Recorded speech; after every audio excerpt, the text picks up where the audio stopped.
প্রাপ্তি অপ্রাপ্তির স্মৃতির খাতা ভরিয়ে বিদায় নিচ্ছে 2024 সাল। এই বছর স্মৃতির খাতায় কষ্ট বেড়েছে খুব।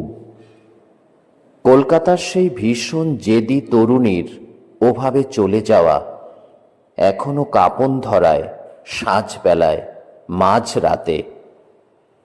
আমার কয়েকজন প্রিয় চেনা মুখ ঝাপসা হয়ে গেছে এবছর। তার মধ্যে একজন আমাদের প্রিয় অধ্যাপক পরেশচন্দ্র নাথ, আর একজন আমার প্রবাসবাসী বড় মামা ক্ষিতীশ বিশ্বাস। কথা ছিল 2025-এ দেখা হবে আমাদের। কথা রাখলেন না তিনি। উনি থেকেও যতটা থাকতে পেরেছিলেন, না থেকেও আরো বেশি করে থেকে গেছেন। এত পতন অধঃপতনের শব্দেও জেগে আছে প্রাণ।